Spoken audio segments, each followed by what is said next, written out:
Hello बच्चों, let's read the question. A small electric dipole having a dipole moment P is placed along x-axis as shown in the figure. A semi-infinite uniformly charged dielectric thin rod placed along x-axis with one end coinciding with origin. If linear charge density of rod is plus lambda and distance of dipole from rod is a, the calculate electric force acting on dipole is. Here we have given 4 options with a system. Now to answer this question, first we will discuss here the key concept, and here the key concept will be electric field due to a dipole on the axial line. तो suppose हमारे पास एक dipole given है जिसमें 2 equal and opposite charges एक small distance पे रखे होते हैं. अगर axial पे हम कोई point P consider करते हैं जिसकी dipole के mid point O से जो distance है वो R के बराबर है, so it will be given as E equals 2 into K into P divided by R cube. Now यहाँ पे अगर सबसे पहले अगर हम बात करें, हमें ये बताना है कि जो यहाँ पे डाइपोल है इस पे कितना फोर्स एक्सर्ट होगा. तो इसके लिए हम यहाँ पे सबसे पहले ये कैलकुलेट करते हैं, जो ये डाइपोल है ये इस ए पॉइंट पे कितना फोर्स जनरेट कर रहा है उसके करस्पॉन्डिंग हम पूरी रॉड पे इसका जो फोर्स होगा उसको कैलकुलेट करेंगे. तो जितना फोर्स डाइपोल इस रॉड पे लगाएगा उतना ही फोर्स यहाँ पे ये जो रॉड है ये डाइपोल पे अप्लाई करेगी, but in the opposite direction. तो सबसे पहले हम यहाँ पे कैलकुलेट करते हैं electric field due to dipole at point A. It will be given as EA equals 2 into K into P divided by A plus X whole raised to power 3. क्योंकि यहाँ पे हमारे पास जो A पॉइंट है और डाइपोल के बीच की डिस्टेंस A plus X के बराबर गिवन है, क्योंकि हमें यहाँ पे फोर्स की वैल्यू कैलकुलेट करनी है at A point, so it will be given as Q into E.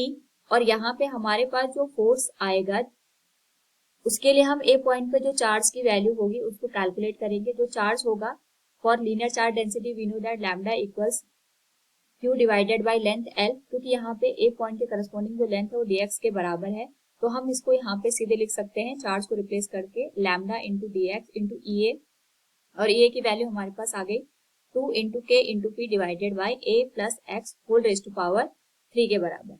क्योंकि यहाँ पे जो फोर्स है हमने केवल ए पॉइंट पे कैलकुलेट किया है, तो होल रॉड पे जो फोर्स की वैल्यू आएगी अगर हम इसको यहाँ पे एफ से रिप्रेजेंट करें, it will be given as integration of, जो रॉड है ये इनफाइनाइट लेंथ की है, 0 से लेके इंफिनिटी तक इसकी जो लिमिट जाएगी, and it will be given as 2 into lambda into K into P divided by A plus X whole raise to power 3 के बराबर.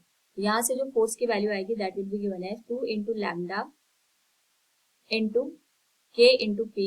इंटीग्रेशन करने पे हमारे पास जो वैल्यू निकल के आएगी that will be given as -1/2 A plus X whole raise to power 2 के बराबर, और लिमिट वेरी करेगी 0 से लेके इंफिनिटी तक. तो जब हम यहाँ पे एक्स की वैल्यू इंफिनिटी रखेंगे तो ये होल टर्म हमारे पास 0 बन जाएगा, और जब हम लोअर लिमिट 0 को पुट करेंगे तो 2 से 2 कैंसिल हो जाएगा.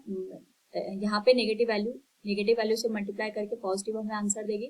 2 से 2 कैंसिल होने पे अगर हम x को 0 पुट कर दें तो this will become as lambda k into P divided by a raise to power 2 के बराबर. तो ये जो फोर्स है ये हमारे पास यहाँ पे रॉड पे लग रहा है ड्यू टू द डाइपोल, और अगर हम यहाँ पे बात करें due to rod on dipole, the value of force will be equal in magnitude but opposite in direction, so it will be given as minus of f. तो इसकी जो वैल्यू आएगी that will be given as minus lambda into k into p divided by a square. और अगर हम k की value put कर दें तो ये जो होल टर्म है ये हमारे पास यहाँ पे बन जाएगा minus lambda into P divided by 4 pi epsilon naught a square के बराबर. This will be the final answer. So from given question we can say here calculate electric force acting on dipole. It will be minus P into lambda divided by 4 pi epsilon naught a square.